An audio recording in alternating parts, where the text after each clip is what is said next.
Dia, a Bia que espalhou carinho pros pais, a Joana que espalhou solidariedade pro prédio inteiro, o Beto que espalhou energia para todos que precisavam estar nas ruas e todo mundo que vai continuar mesmo quando tudo passar, porque espalhar o nosso melhor juntos é o melhor que podemos fazer a cada dia. Grupo Carrefour, 45 anos de parceria com os brasileiros. Quer comprar um produto de um site nos Estados Unidos, mas ele não entrega no Brasil? A Cinerlog e os Correios garantem que ele chegue até você. É só fornecer o nosso endereço em Miami para que o seu produto seja entregue em nossas mãos. Em seguida, nós garantimos o envio ao Brasil. Depois, os Correios levam até a sua casa. Em poucos dias, sua compra estará em suas mãos. Faça uma simulação no site comprafora.com.br, um serviço oficial dos Correios. Insira os dados do seu produto e selecione o endereço da Cinerlog. Você vai saber o valor do frete e dos impostos sem surpresas. Boas compras!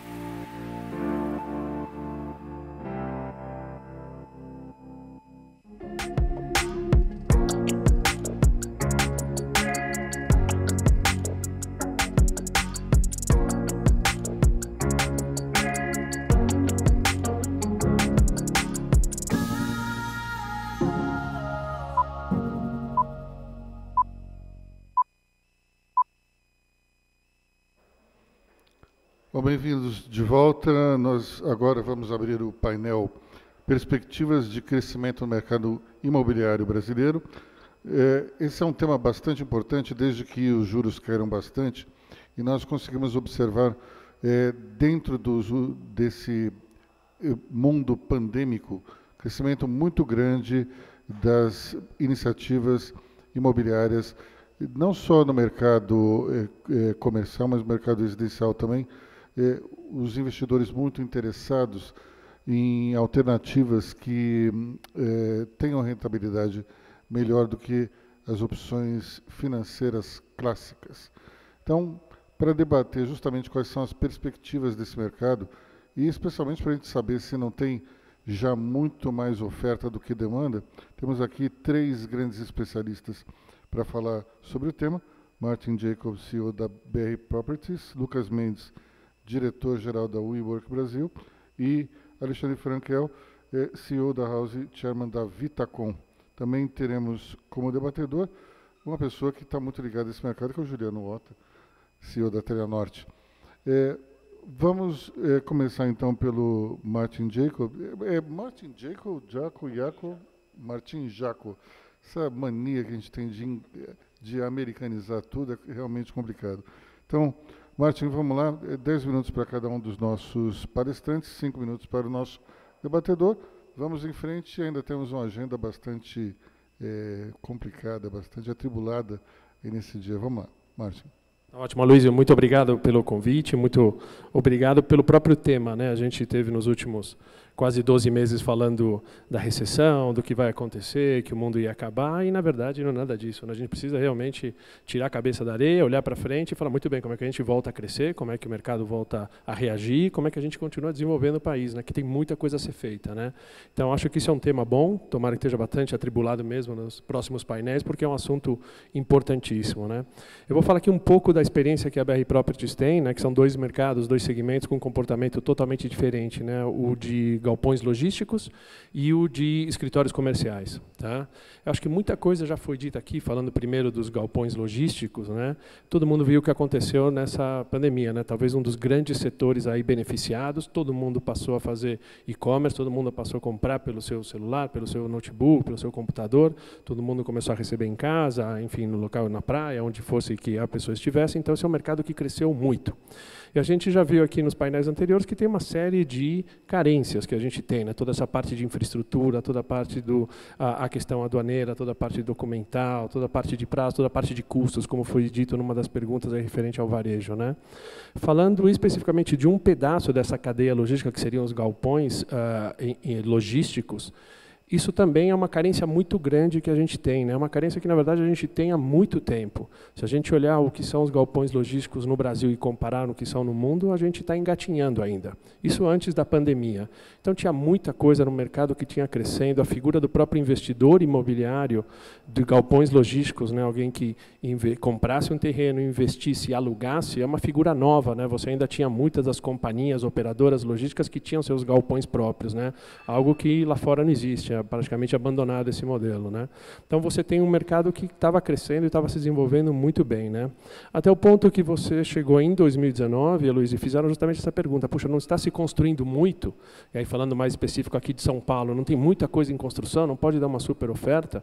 E, na verdade, o que a gente viu com a pandemia, que teve uma aceleração gigantesca, o que o pessoal pensava que a gente ia desenvolver nos próximos anos, nas próximas décadas, aconteceu num período muito curto, e, na verdade, o que a gente tem hoje é uma suboferta. A gente tem um mercado que está completamente subofertado de bons produtos, né? O que significa subofertado de bons produtos? Significa áreas logísticas que você tenha fáceis acessos. E acessos é um dos gargalos que a gente tem, discussões que a gente tem que fazer com órgãos públicos. Demora muito a conversa para você ter sua rotatória, o seu trevo, suas alças, seja o que você precisar na parte de acesso. Então, acesso bom é um grande problema. Outro gargalo grande que a gente tem, por isso está subofertado, são as aprovações ambientais, o licenciamento ambiental. Construção, em 8 meses, 10 meses, você constrói um galpão, mas aprovações ambientais podem te levar 3, 4, 5 anos, né? Isso é um problema muito grande. E o próprio tipo de produto, né? Como os grandes produtos anteriormente eram feitos pelas próprias companhias, na maioria das vezes, elas faziam exatamente para a sua necessidade, acabavam ficando produtos bastante líquidos. Então você teve toda uma gama de novos produtos feitos nos últimos anos, que ainda é um volume muito menor, muito pequeno. Por exemplo, cross-docking, as próprias áreas de last mile, que se falam de logística dentro das grandes cidades, elas ainda são praticamente inexistentes, tem muito a ser desenvolvido. Então, você tem uma carência muito grande. Só para ter uma ideia do que a gente está falando de subofertado, regiões próximas de São Paulo, Guarulhos, ABC, Cajamar, na vacância está ao redor de 5%, 6%, que é praticamente nula, inexistente. Tá? O que vai ser entregue ao longo de 2021 nessas regiões já está mais de 60% pré-locado, ou seja, tem uma dinâmica muito grande. E qual que é a importância desse projeto? Onde é que está a grande oportunidade? Né? Um mercado que nós tivemos um portfólio muito grande até 2014, vendemos 100% do portfólio, há 3 anos voltamos muito forte nesse mercado. É justamente pela mudança de mentalidade. As empresas querem fazer alocação, não querem mais construir. As empresas precisam de espaços muito eficientes para que baixe o seu custo operacional e elas sejam competitivas. Os projetos têm que ser de maior porte para que, com a economia de escala, pelo menos, por exemplo, na parte de condomínio, você consiga trazer esse benefício para o operador. Então, tem muito a ser ainda investido, muito a ser criado ainda dentro de São Paulo e no Brasil inteiro. Tá? À medida que a gente conseguir destravar todo o sistema de transporte, todo o sistema de infraestrutura de transporte, sem dúvida nenhuma, isso vai crescer muito mais. A demanda é muito grande e a capacidade que a gente tem de construção hoje ela ainda é muito pequena. Se você olhar hoje e quiser construir um galpão industrial, você vai ter um aumento de preços absurdo e a grande maioria das companhias de construção estão lotadas, não tem entrega, demora na construção, justamente essa é uma infraestrutura de demanda muito grande que a gente tem. Então, esse é um segmento que, sem dúvida nenhuma, vai continuar crescendo, vai continuar amadurecendo, e, naturalmente, o que era antigo, o que é desatualizado, vai ficar para trás, é uma vacância que vai ficando permanente, mas a necessidade de novos produtos é muito grande. E recursos, pelo que a gente está vendo, não falta. A questão de uma taxa de juros muito baixa, hoje você tem um volume de recursos, de capital disponível para esse novo segmento muito grande. Então, o que a gente precisa para destravar as questões ambientais, as questões dos acessos via das rodovias, e o restante, sem dúvida nenhuma, a demanda existe, tanto preocupação, esse é um mercado que vai continuar crescendo muito. Então, isso é um dos mercados bastante promissores que a gente está atuando e está vendo grandes investidores entrando estrangeiros. Por outro lado, aqui, para não tomar muito mais do tempo, né, falando do mercado de escritórios, que é o outro mercado que a gente investe bastante pesado, né? A gente já viu uma mudança de mentalidade dos ocupantes nos últimos 10 anos. E essa mentalidade também era maior eficiência, menor ocupação possível, custos mais baixos, melhores serviços para os seus funcionários, enfim, a gente vinha todo um caminho sendo andado de uma maneira muito leve. Quando você tem a pandemia, claro que teve toda a questão do home office, mandatoriamente os escritórios não poderiam ser ocupados, então o pessoal trabalhou de casa, as empresas sobreviveram, se levou muita questão, puxa, vai desaparecer os escritórios, não vai ter mais essa área de escritório, então a pandemia trouxe toda essa incerteza, né? Agora, números reais, fatos que a gente teve, né, no mercado de escritórios, falar também dos de São Paulo, mas do Rio são o mesmo comportamento, por exemplo. São Paulo teve, no ano passado, uma diminuição da sua ocupação ao redor de 250 mil metros. É a absorção líquida negativa, que é o termo que o mercado utiliza, né, de 250 mil negativos, ou seja, 250 mil metros foram devolvidos ao mercado. Isso perto de um universo de 12 milhões de metros quadrados, ou seja, 250 mil de 12 milhões de metros quadrados, que é o mercado que tem ar-condicionado em São Paulo, é um volume bastante baixo. Então, sim, você teve empresas que tiveram que devolver. Mas por que você continua ainda com uma ocupação bastante alta, né? E por que determinados nichos eles até aumentaram a sua ocupação? Por uma questão muito simples. Toda essa pandemia também trouxe aceleração de uma série de demandas que os inquilinos já tinham. Os inquilinos já procuravam retenção de talento. No fundo, é isso que os inquilinos querem. Retenção de talento você faz com flexibilidade de horário, com prestação de serviço no prédio, no seu entorno, com facilidade de transporte, com qualidade de ocupação, com diferentes formas de ocupação, de layout. Isso é algo que a gente já vinha observando ao longo do tempo e, de repente, com a pandemia, foi acelerado numa velocidade absurda. E aonde você vê as grandes oportunidades? Os inquilinos procurando uma nova qualidade, um novo conceito de qualidade que é completamente assim, dentro do que se esperava o mercado, mas muito mais acelerado, ou seja, a qualidade que hoje se demanda é diferente do que era antes da pandemia. Então, hoje a qualidade tem basicamente 3 pés, a questão técnica do edifício, toda a parte de especificação técnica do edifício, e mais 2 componentes importantíssimos, prestação de serviço, dentro do empreendimento e ao redor do empreendimento, e transporte público, transporte de massa. O que, aliado ao trabalho de home office, mais flexibilidade de horário e etc., você traz mais qualidade para o teu ocupante. Isso é muito difícil de você encontrar. Uma das travas que a gente tem, por exemplo, em São Paulo, são transporte público, metrô principalmente, você tem pouquíssimos hubs ainda de metrô, e dentro desses hubs de metrôs que estão mais próximos, que a maioria são operações urbanas, você tem um limite de construção muito baixo, ou seja, você não pode adensar, o que é até um contra-intuitivo, né? Se você tem grande transporte de massa, você deveria poder adensar mais, né? Justamente para evitar que a cidade continue crescendo e se gastando recursos em infraestrutura, né? Então, esse é o ponto que a gente viu. Então, quando você começa a separar, a gente teve um exemplo muito interessante no nosso portfólio. De março do ano passado até janeiro desse ano, o nosso portfólio cresceu em ocupação 22 mil metros. Enquanto todo o mercado inteiro for 250 mil em São Paulo, o nosso cresceu 22. Por quê?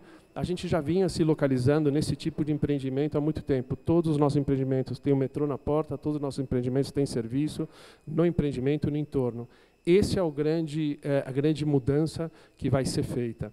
E se a gente analisar também os investimentos feitos pelo mercado privado, pelo mercado particular, justamente dos fundos imobiliários, você tem só na região da Chucre e Zaidan quase 6 bilhões em investimentos feitos nos últimos 12 meses. Justamente uma região onde você tem infraestrutura, onde você tem todo o transporte público, toda essa parte de especificação técnica, porque as empresas continuam indo para lá. Significa que o mercado de escritórios vai crescer, a base vai expandir? Muito difícil que aconteça isso nos próximos meses, no próximo ano, nos próximos 18 meses, né? Mas vai ter um reposicionamento, e esse reposicionamento traz uma série de oportunidades novas para que os edifícios, então, sofram retrofit, para que mais benefícios sejam colocados dentro das propriedades e para que novas áreas sejam desenvolvidas e recursos tenham. Então, mais ou menos esse é o panorama que a gente vê, 2 segmentos, comportamento diferente, logística muito agressiva, um crescimento enorme, e o de escritórios com uma mudança de paradigma com a questão de qualidade, que também traz excelentes oportunidades. Obrigado, Martin. Vamos agora, então, ao Lucas Mendes, um nome que é conhecido de todos pelo homônimo jornalista. Vamos lá, então. Prazer participar do Manhattan Connection aqui. Opa, hoje não é o Manhattan, estou aqui com outros debatedores, menos polêmicos, mas não menos inteligentes. Aí. Prazer estar aí com todos vocês, quem está online também. E um prazer participar de um evento. Acho que eu nem lembrava que era um microfone, então ainda bacana o microfone, né? Escuta-se bem. Uma grande invenção que vê que a pandemia diminuiu o uso dela, mas não acabou. Bom, que eu acho que, no fundo, é o que aconteceu um pouco com a gente, né? O Martim, acho que explicou já de maneira muito, muito interessante a mudança de comportamento do consumidor que vai de logística ao uso dos espaços físicos e, no nosso caso, a visão que a gente já há algum tempo traz de uma forma de olhar para o trabalho de maneira mais ampla, para o escritório de maneira específica diferente, ela ainda é ela é muito pequena, né? Então, desse universo que o Martim falou aí, do tamanho dos escritórios, os espaços compartilhados são lá 3 a 5%. Então, é um mercado ainda muito pequeno, que a gente vê com enorme potencial de crescimento e que a pandemia, no fundo, logicamente, no primeiro momento, tirou muita gente dos espaços, mas agora, com as pessoas retornando, né, a gente tem operações no mundo inteiro, nos lugares que conseguiram lidar melhor com a pandemia, já voltaram para níveis antes da pandemia, até cresceram, porque as pessoas foram forçadas a rever o que é a rotina delas de trabalho, né? Então, muita gente que estava acostumada ali com aquele esquema meio do 9 a 6 e isso já não era muito a realidade das empresas mais novas, das empresas de tecnologia, as empresas estavam crescendo mais, só que era a realidade de muitas outras empresas. E todo mundo, ao ir para casa por algum momento, voltou e olhou, pô, será que não vale a pena trabalhar de outra maneira, né? Então, no fundo, para o setor de espaço compartilhado, foi uma grande pancada, no sentido que as empresas menos capitalizadas, algumas até encerraram as atividades. Felizmente, no nosso caso, bem capitalizado, e em particular aqui no Brasil, com vários parceiros aqui, inclusive na mesa dos debatedores aqui, a gente tem projetos, já teve e vai continuar tendo em conjunto. A gente tinha muito bons parceiros, projetos que a gente dividia o risco dos projetos com os proprietários, a gente seguiu em frente. Felizmente, ano passado foi um ano até de crescimento, apesar de todos os desafios, né? Então, muito animado para o que está acontecendo esse ano. Várias empresas que nunca tinham pensado em olhar para trabalho compartilhado estão olhando, e várias localizações que a gente tinha alguma dúvida, vou dar alguns exemplos aqui, a gente tinha localizações, sei lá, no Jardim das Perdizes, na Vila Madalena, lá na Barra, no Rio, alguns lugares que a gente achava mais residenciais. Muitas pessoas aproveitando essa oportunidade para trabalhar mais perto de casa, né? Eu acho que a ideia também de dirigir horas por dia para trabalhar, essa é uma ideia que nunca foi muito legal, vamos dizer assim, mas com a pandemia ficou escancarado que é muito ruim do ponto de vista de qualidade de vida. Então, o pessoal, para atrair talento, tem buscado essa flexibilidade no mundo inteiro, né? Acho que essa é a palavra principal, assim, flexibilidade de onde você vai poder trabalhar e com infraestrutura, porque também home office é legal na primeira semana, depois você começa a ver no longo prazo, pô, quem que você vai promover depois de um ano trabalhando só em home office? E as empresas que foram criadas totalmente em home office, né? Tem alguns fundadores que eu conheço que é um desafio enorme, como é que você cria cultura sem estar próximo das pessoas? Então, eu não vejo algumas projeções falar agora o escritório vai acabar e tal. Isso é bom para fazer manchete, mas quando você vai olhar lá, conversa com o CEO do Netflix, do Google, das empresas que são mais admiradas, ninguém realmente pensa que vai ficar eternamente com todo mundo de fora, né? E no nosso caso, a gente adaptou um pouco o nosso produto, a gente criou o produto que você pode usar o escritório por hora, então onde quer que você esteja com o cartãozinho preto nosso, você pode usar por hora. Lançou com muito sucesso lá em Nova York, está trazendo para o Brasil agora em março. E Curiosidade, quanto custa uma hora? O quê? Quanto custa uma hora? Depende do prédio. Se for na Faria Lima, vai custar... Na Faria Lima. Se for assim, nesse momento, preços populares, né? Porque os escritórios não estão tão cheios, mas a hora vai custar lá 50, 100 reais. A gente tem no Santos Dumont, que a gente já opera assim, a pessoa compra um passe por um dia por valores parecidos. Óbvio que no início, para começar o uso, a gente vai fazer bastante promoção e vai ver quais lugares isso vai funcionar mais, né? Igual, por exemplo, eu tenho muita expectativa que a unidade que a gente tem lá no Santos Dumont, isso vai representar um percentual importante da receita, né? Esse uso... que você chega em qualquer aeroporto, você vê o pessoal tentando trabalhar de café, aquela situação um pouco, às vezes até constrangedor, ali falando algum assunto confidencial e tal. Então, a gente vê muita demanda, a pessoa quer fazer uma reunião e tal, tem uma estrutura profissional para esse uso, né? E nos lugares que a gente lançou, nos Estados Unidos e na Europa veio muito bem. Na Ásia também os primeiros sinais foram bons. E o outro produto é um produto de uso ilimitado, é um cartãozinho preto que você pode usar em qualquer WeWork, onde você quiser, pode ser na cidade, no país ou no mundo. E aí, do ponto de vista de tecnologia, algumas empresas optam, né, por ter um pedaço da força de trabalho usando qualquer uma das unidades. A gente está com 32 aqui no Brasil, e outras querem ter, vai todo mundo em um lugar só. Então, a gente aumentou as opções de produto para os nossos clientes, e a gente tem visto aí nos últimos 4 meses uma retomada de crescimento mesmo. Então, o pessoal já está se planejando, e as pessoas, até internamente falando, o nosso próprio time, quando a gente voltou a trabalhar do espaço físico, ainda que de maneira em revezamento e tal, é uma alegria. Eu acho que é igual o sentimento de vários de nós aqui, participar de um evento híbrido, né? Encontrar algumas pessoas que tinham anos, às vezes, que a gente não via. Então, o trabalho, ele faz parte da identidade nossa como pessoa, assim, né? Você vai lá, se prepara para trabalhar, com quem você vai almoçar, etc. Então, tem toda essa questão de aprendizagem que eu toquei um pouco rápido, mas para quem está começando carreira, a chance de estar num hub igual a Paulista, Faria Lima, Berrini, Chucre, Zaidan, você vai encontrar gente de várias outras empresas, e em casa não tem muito jeito. Então, eu vejo aí com bastante otimismo a retomada desse setor.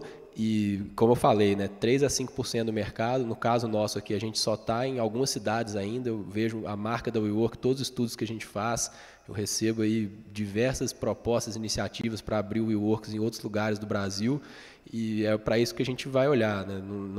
Esse ano, obviamente, está recuperando um pouco do espaço com a diminuição da pandemia, a gente espera, mas no futuro a gente vê a possibilidade grande de continuar seguindo, olhando até globalmente. A operação que a gente tem aqui no Brasil está bem posicionada para seguir crescendo. E se era uma tendência mais de empresas de tecnologia, de empresas mais novas, de olhar para esses espaços, a pandemia deixou muito claro. Hoje, mais de 60% da nossa receita aqui, por exemplo, vem de empresas com mais de 1.000 funcionários. Então, todas as empresas vão estar olhando para isso, e a gente olha para esse aumento de mercado, né, potencial com grande otimismo, porque ele reflete um pouco uma mudança de expectativa dos funcionários, o que eles esperam da empresa e do lugar que eles vão trabalhar, né?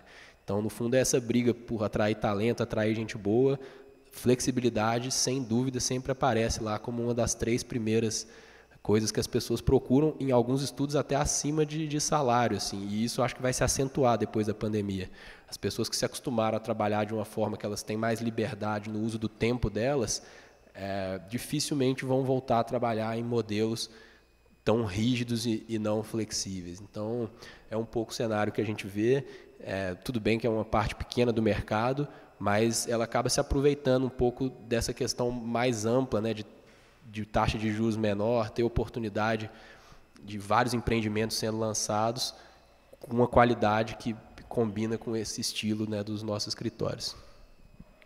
Obrigado, Lucas. Vamos agora para o Alexandre Frankel, CEO da House e chairman da Vitacom, o chairman mais novo do mundo, talvez. Pô, me aposentaram, da Vitacom. Pessoal, bom dia a todos, bom dia a todas. Cris, obrigado. Aloysio, prazer enorme estar aqui com os panelistas. Eu queria começar compartilhando com vocês. A House é uma plataforma, concordo com tudo que você falou, da flexibilidade. A gente atua como uma plataforma de locação por assinatura em 40 cidades do Brasil, com alguns milhares de unidades, tá? E a gente está tendo os dados real-time da moradia. E eu queria compartilhar com vocês alguns dados interessantes. As pessoas, elas passam 19 horas embaixo de um teto. Não sei se todo mundo já parou para pensar nisso. 5 horas do dia a gente está na rua, está em algum outro lugar, mas 19 horas a gente está embaixo de algum teto. E essas 19 horas, a casa ganhou um market share gigantesco. Subiu cerca de 30%, 40% do tempo que a pessoa passa dentro de casa. E daí, olha que legal, a parte de delivery, a Luísa, subiu 500% durante a pandemia. Assim, os prédios parecem uma central de logística. Não para de chegar caixa. Na hora do almoço, a gente teve que abrir frentes para que o pessoal pedindo delivery, assim, é uma loucura. 200% de crescimento do consumo de serviços intraprédio. Então, o pessoal trazendo manicure, cabeleireiro, medicina on demand, passeador e treinador de cachorro. Uma loucura, o pessoal trazendo serviços para dentro dos apartamentos. Outro dado interessante é que mais de 80% da nova geração não quer mais comprar a casa própria. Olha que loucura, pessoal. Não quer 82% da nova geração, assim como é com carro, assim como é com o escritório, que o Lucas falou, não querem mais comprar a casa. Eles estão buscando modelos flexíveis que permitam ele decidir onde ele quer morar, por quanto tempo ele quer morar e por aí vai. Mas eu queria falar um pouquinho do mercado, antes de entrar nesses dados. Quer dizer que a gente já tem a WeWork, a gente vai criar a WeLive, é isso? Existia o WeLive, né? Eles descontinuaram. Inclusive, eu fui lá falar com o pessoal em Nova York, a gente estava para fazer algumas coisas conjuntamente. Eu sou um fã da marca, conheço o Adam, que é um monstro, né, Lucas? E, enfim, a filosofia, assim como o carro por assinatura, a Netflix, que é entretenimento por assinatura, a gente está trabalhando com a moradia por assinatura, que é um modelo totalmente novo, que as pessoas podem ficar por quanto tempo elas quiserem, mudarem quantas vezes elas quiserem no tempo, devolver a liberdade para as pessoas, que acho que é algo super importante. Voltando então para o mercado, foi um ano que se lançou 150 mil unidades residenciais aproximadamente no Brasil, em São Paulo cerca de 1/3 disso, só não lançamos mais porque não deu tempo. Então os órgãos públicos acabaram não conseguindo dar conta, parou, atrasou, senão teria lançado muito mais. Então 21 tende a ser um ano espetacular do ponto de vista de crescimento do mercado imobiliário, como no residencial. Então, vou me focar mais aqui no residencial, estamos com monstros aqui da parte de logística, de comercial, embora a gente também faça comercial, vou ficar mais no residencial, que é a minha praia. Em relação ao crédito, diferente dos outros ciclos, o crédito está muito abundante, pessoal. São CRIs, são fundos de dívida, o sistema da poupança está funcionando maravilhosamente bem, batendo recorde. E agora a entrada das fintechs, né, que embora ainda tenha um volume relativamente pequeno, a gente começa a ter um fenômeno de mais liquidez, de mais dinheiro injetado, o que é muito bom para o setor. Como ameaças, aí a gente tem alguns pontos, tem o IGPM, que eu não vi ninguém falar aqui, que foi uma aberração, né? Não sei quem está acompanhando, foi assim, 25% quase, então todo mundo negociou contratos, a gente teve que rever, swapar índice, foi algo muito fora da curva. A inflação das obras, tá? O material de construção está subindo muito. Então, existe o INCC, que é o índice da correção do mercado imobiliário para construção, só que a inflação real está subindo muito mais do que o INCC. Então, isso está dando um descasamento entre o índice de correção e o material, né? E a gente fala do cimento, do aço, que também é um absurdo, são mercados que são altamente concentrados e subiram absurdamente. Acho que isso aqui tem uma ameaça grande para o setor. Existe uma migração com essa taxa de juros do investimento de mercado financeiro, de renda fixa, para o mercado imobiliário, é impressionante. Aí a gente vê um fenômeno, todos os bancos, todas as assets estão constituindo uma área de real estate especificamente para investir nas mais várias classes de ativos. O investidor estrangeiro ainda está ciscando um pouco, né, Martim? Ele está ainda um pouco receoso, muita oportunidade fora do país, mas aqui local, muita gente indo para o mercado imobiliário, a gente vê uma abundância de capital para investimento. Então, isso é muito bom, isso fomenta, gera emprego, o que é muito bom. Nós temos um ponto importante, São Paulo tem a aprovação do plano diretor esse ano, esse é um ponto importante para quem tem negócios e quem opera mercado imobiliário em São Paulo. Provavelmente a gente vai ter bastante mudança, então um marco importante, acabou de ser eleito, né, esses vereadores, então eles vão constituir o novo plano. É importante para São Paulo continuar competitivo do ponto de vista imobiliário, a gente ter mais densidade, a gente ter liberação de gabarito, poder ter uma diversidade maior de projetos. Uma discussão muito grande em relação ao tamanho da unidade, né? Então, dos painéis, provavelmente vai surgir aqui a pergunta, já vou até me adiantar um pouquinho, em relação a todo mundo que quer apartamento grande, né? Como se fosse, todo mundo está com uma abundância de dinheiro, todos os negócios bombando, e todo mundo pode fazer assim, comprar um apartamento grande. É a mesma coisa que falar que todo mundo só vai viajar de primeira classe, né? Você pergunta, você gostaria de morar num apartamento grande? Óbvio, eu gostaria. Você gostaria de andar só de primeira classe? Sim, mas de fato não é economicamente viável. Muitas pessoas sim têm condições, o pessoal que trabalha aqui no Condado, na Faria Lima, mas a grande realidade das pessoas, 7 milhões de pessoas em São Paulo comutam, andam de transporte público diariamente, e essas pessoas precisam muito mais de uma cidade a 15 minutos, e isso afeta escritório, isso afeta a logística, mas as pessoas não vão deixar as cidades. A gente tem estimativas que cerca de 7% das pessoas que trabalham vão ter, de fato, o trabalho remoto com uma efetividade maior, ao ponto de eles poderem mudar as suas casas, então é um percentual bastante pequeno. E para fechar aqui, para a gente poder ir para a discussão, nós acreditamos muito na flexibilidade também, acho que compartilhamos da mesma visão do WeWork, as pessoas podendo morar onde elas quiserem, por quanto tempo elas quiserem.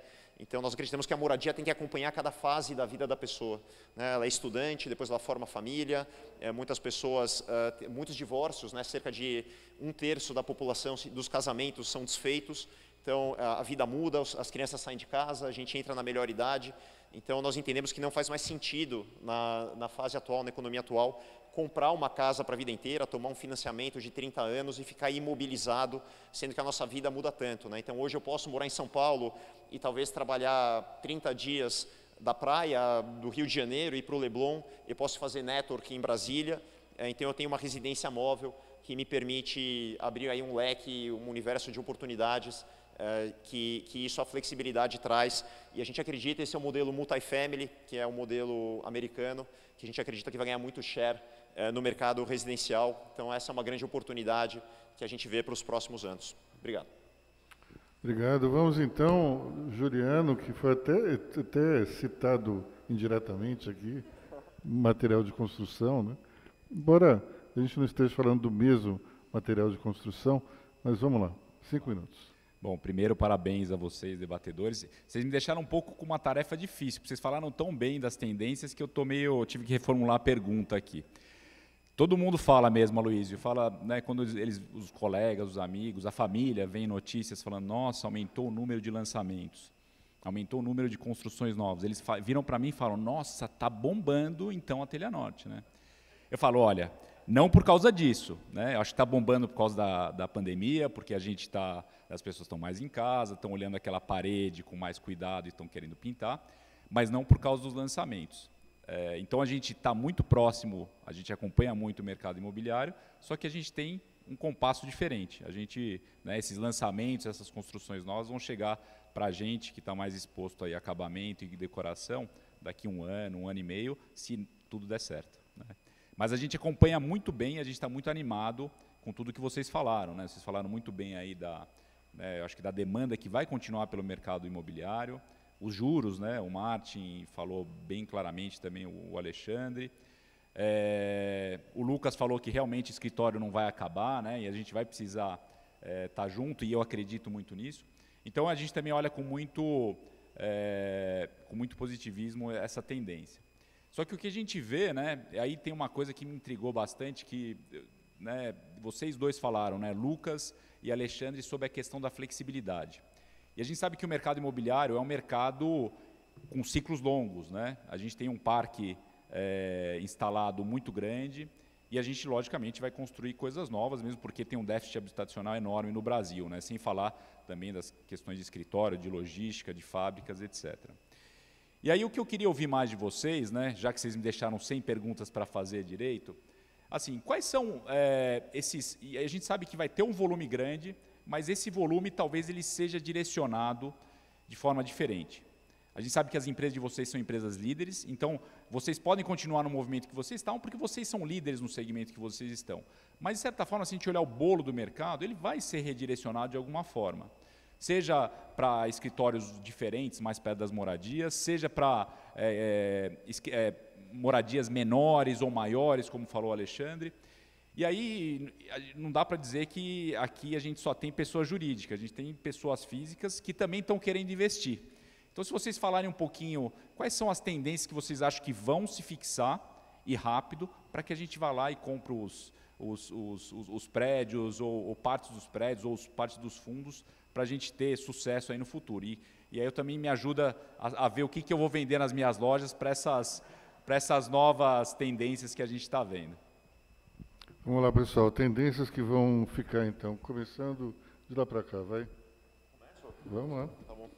Eu falei um pouquinho no final, eu acredito muito, também vou deixar para o pessoal de logística e comercial, acredito muito nos FIIs, né? Você tem um incentivo fiscal, você tem a liquidez de bolsa, acho que é um produto interessantíssimo para investimento, e acredito muito no residencial para renda. Tá? A gente tem atingido aí com facilidade 10, 11, 12% de yield on cost, né, de retorno, então isso dá 5, 6 vezes mais do que qualquer outra aplicação. Então acho que um hot issue no residencial são os residenciais para investimento. Como a grande maior parte das pessoas não quer mais comprar a própria moradia, então comprar para alugar passa a ser algo muito interessante do ponto de vista de investimento. Martin. Nessa questão também dos fundos imobiliários, né, para a pessoa física, talvez seja um veículo fantástico, né, tem toda uma isenção fiscal. E, além disso, você tem aportes que você pode fazer mínimos e uma receita, entendeu, bastante regular, né? Não é renda fixa, tá? Que o pessoal vendeu até de uma maneira errada, não é renda fixa, é renda variável, mas tem aí pelo menos uma constância de pagamentos, né? De dividendos, né? Então, esse é um veículo ótimo e eu acho que a concentração multifamily vai crescer muito, eu também sou dessa mesma opinião do Alexandre. A parte de escritórios, tem que se focar naqueles escritórios que têm essa tendência que permite flexibilidade preocupante, então, escritórios de grande porte, próximos de áreas de transporte muito grandes como o metrô e que tenham infraestrutura no prédio de serviços e ao redor de serviço, essas sem dúvida nenhuma vão continuar com uma demanda muito, muito grande. Não vamos esquecer que as empresas precisam ter uma sede. Essa ideia de que a empresa não vai existir de uma forma virtual, isso é impossível. As empresas hoje estão se queixando muito dessa questão que o Lucas até tocou, né? A questão da cultura. Como é que você vai disseminar cultura? Como é que você vai fortalecer cultura se você não está próximo das pessoas?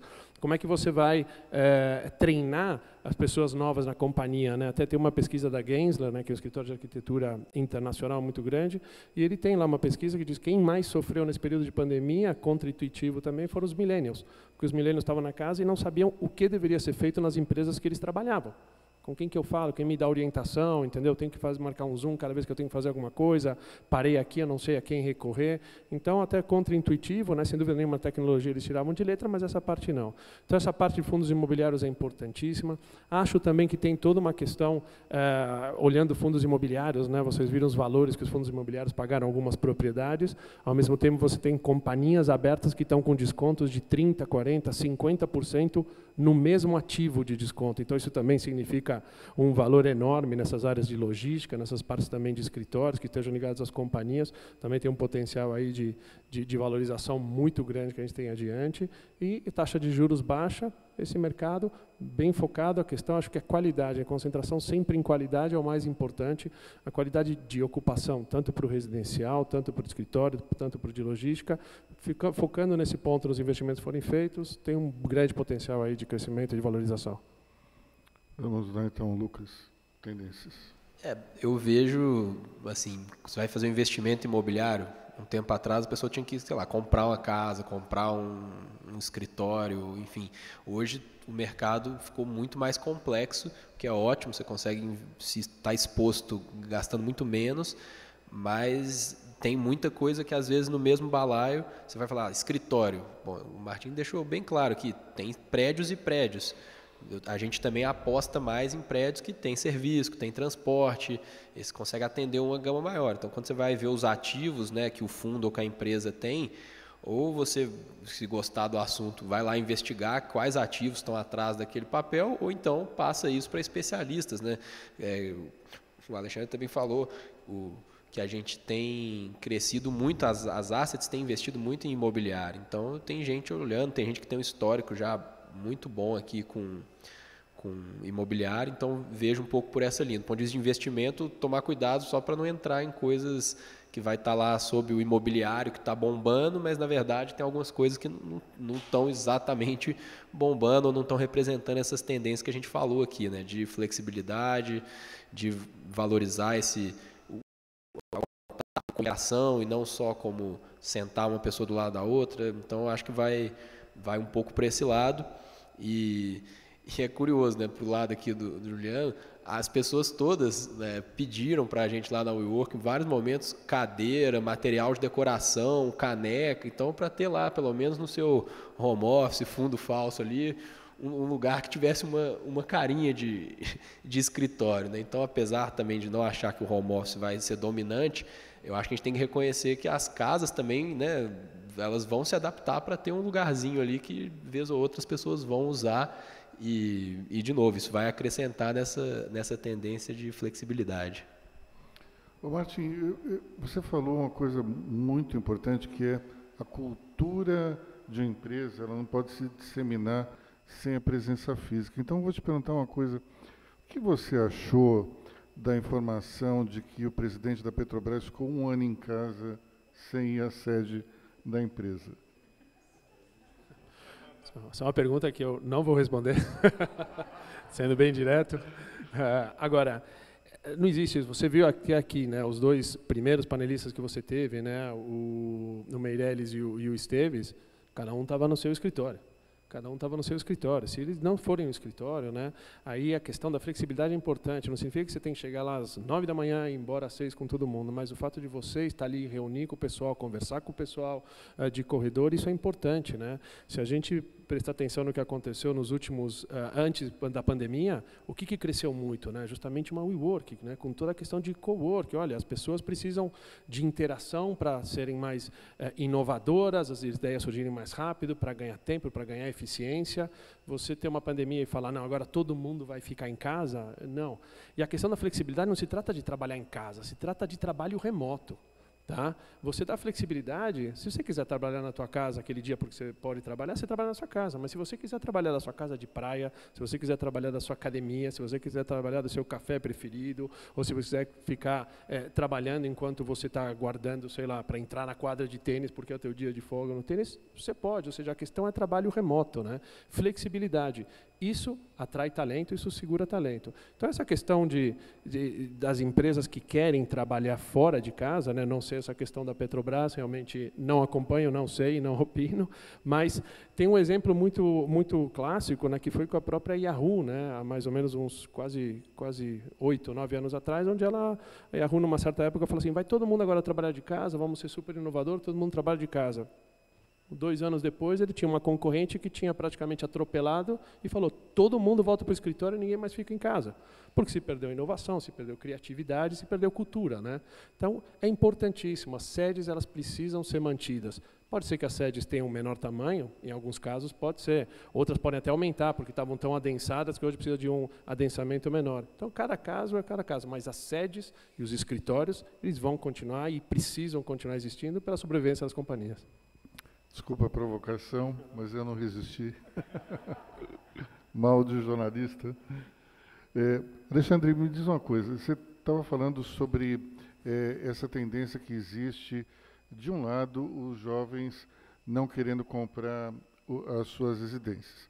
De outro, um juro baixo que leva muita gente a investir no mercado imobiliário. Ou seja, nós vamos ter muita gente investindo para construir imóveis residenciais que serão alugados para os mais jovens. Mas, por conta de um juro baixo, isso não pode gerar uma super oferta e um aluguel que seja cadente? Vamos lá, a gente tem um privilégio, Luiz, de morar no Brasil, que tem um déficit, uma demanda, um crescimento populacional que praticamente é único no mundo. Então é um privilégio. Assim, a gente tem um déficit já de mais de 8 milhões de moradias, são mais de 2 milhões de moradias, você vê, a gente produziu 160, 180 mil no ano recorde, a gente tem uma necessidade de 2 milhões de moradias por ano. Então, assim, é um mercado muito profundo, muito grande. Não acho que a gente vai ter falta de demanda por um bom tempo. Em países desenvolvidos, chega a ser 70% das unidades locadas. Tá? No Brasil, hoje, gira em torno de 25% do nosso parque são unidades locadas. Em São Paulo, isso já ultrapassou 1/3 de unidades que são locadas. Isso vai facilmente, nos próximos 10 anos, ultrapassar 50% de market share das unidades que são para locação. Então, mesmo que os juros estejam baixos, as pessoas não querem mais comprar, não interessa. E voltando aqui, eu estava até conversando, o Chicane aqui, meu grande amigo, a gente falou que o financiamento imobiliário, né, ele aparece como 7% nas ofertas, mas põe o valor da hipoteca, do seguro, né, o financiamento hoje gira em torno de 9%, 10% no mínimo. É muito caro ainda, né? Não é algo barato, não é algo que a população tem acesso, mas aí eu também acredito muito mais no hábito das pessoas não quererem, que foi o que aconteceu com a indústria automobilística. Né? A Ford não saiu pelo Brasil só por questões econômicas. As pessoas não estão mais consumindo o automóvel como consumiam anteriormente. E no imóvel exatamente a mesma coisa. Então, eu acredito que sim, existe essa oportunidade das pessoas comprarem, tanto investidores institucionais quanto pessoas físicas, imóveis para alocar para aquelas pessoas que vão usar. Aí tem uma grande oportunidade para a gente botar o dinheiro para trabalhar de uma forma passiva a nosso favor. Lucas, me diz uma coisa aí dentro do teu mercado. Você falou que uma parcela significativa hoje dos seus clientes são empresas que têm mais de 1.000 funcionários. O que eles estão procurando exatamente quando eles alugam um espaço na WeWork? Acho que eles estão procurando continuarem empresas com mais de 1.000 funcionários, empresas relevantes que não, assim, eu fiz essa comparação, porque o que acontece? Todas as empresas hoje estão sob ataque de concorrentes, é normal, é assim que é o mercado. Mesmo os setores mais concentrados, igual o setor financeiro aqui, hoje em dia tem um monte de fintech crescendo super rápido. Então, esse pessoal olha e pensa assim, pô, quais são as empresas que estão crescendo mais rápido no mundo, né? Eu citei aqui Google, Netflix e tal, e eles começam a ver, pô, o que esses caras têm em comum? Tem cultura, tem flexibilidade. Aí eles começam a perder executivos, perder funcionários. Eu antes trabalhei no Itaú, tinha 50, 60 mil candidatos para um programa de trainee das grandes empresas. Hoje em dia isso mudou. Então a empresa começa a olhar e falar, pô, se a gente parar de atrair grandes talentos para cá, daqui a pouco, né, eu estou usando aqui número de funcionários como uma métrica de sucesso. É óbvio que isso é polêmico e certamente não é a única, mas daqui a pouco a empresa vai ficar menos relevante. Então, eles olham para a gente como alguém que é especialista em desenhar um ambiente de trabalho que vai permitir eles darem essa flexibilidade e, por que não, mexer na cultura. Acho que tem um exemplo muito legal com a Sky aqui na região da Berrini, eles mudaram a sede inteira. Então, está assim, uma revolução cultural que a empresa está passando e a mudança de sede fez parte disso, né? E tem outra coisa, tem várias empresas com mais de 1.000 funcionários que não eram. Então, o Quinto Andar lá, quando eles começaram com a gente, tinha 100, aí 200, 300 e tal. Hoje já são mais de 1.000, assim. Então é um caso que a gente acha muito legal, né, que a gente conseguiu acomodar uma empresa em forte crescimento e dentre essas empresas de mais de 1.000, a gente tem multinacionais, né, como a gente já trabalha com eles no mundo inteiro, é muito mais fácil para eles, a gente ajudá-los com essa parte, até essas multinacionais novas brasileiras. A gente tem escritório com o Jim Pass no mundo inteiro, que é uma coisa que a gente acha também fantástico, né, e incrível. Essas novas multinacionais brasileiras, elas não têm nada a ver com a onda anterior, que eram empresas muito campeões nacionais, governo. Não, isso aí são grandes empreendedores que estão tendo acesso a fluxo de capital global, que antigamente não tinham, e a gente vai ver cada vez mais empresas que usam tecnologias brasileiras, né, indo para fora, e a gente fica muito feliz, né, de ver essas empresas crescendo com a gente, aí Nubank também, pela América Latina e o resto do mundo. Então é isso, as empresas mais tradicionais procuram se reinventar.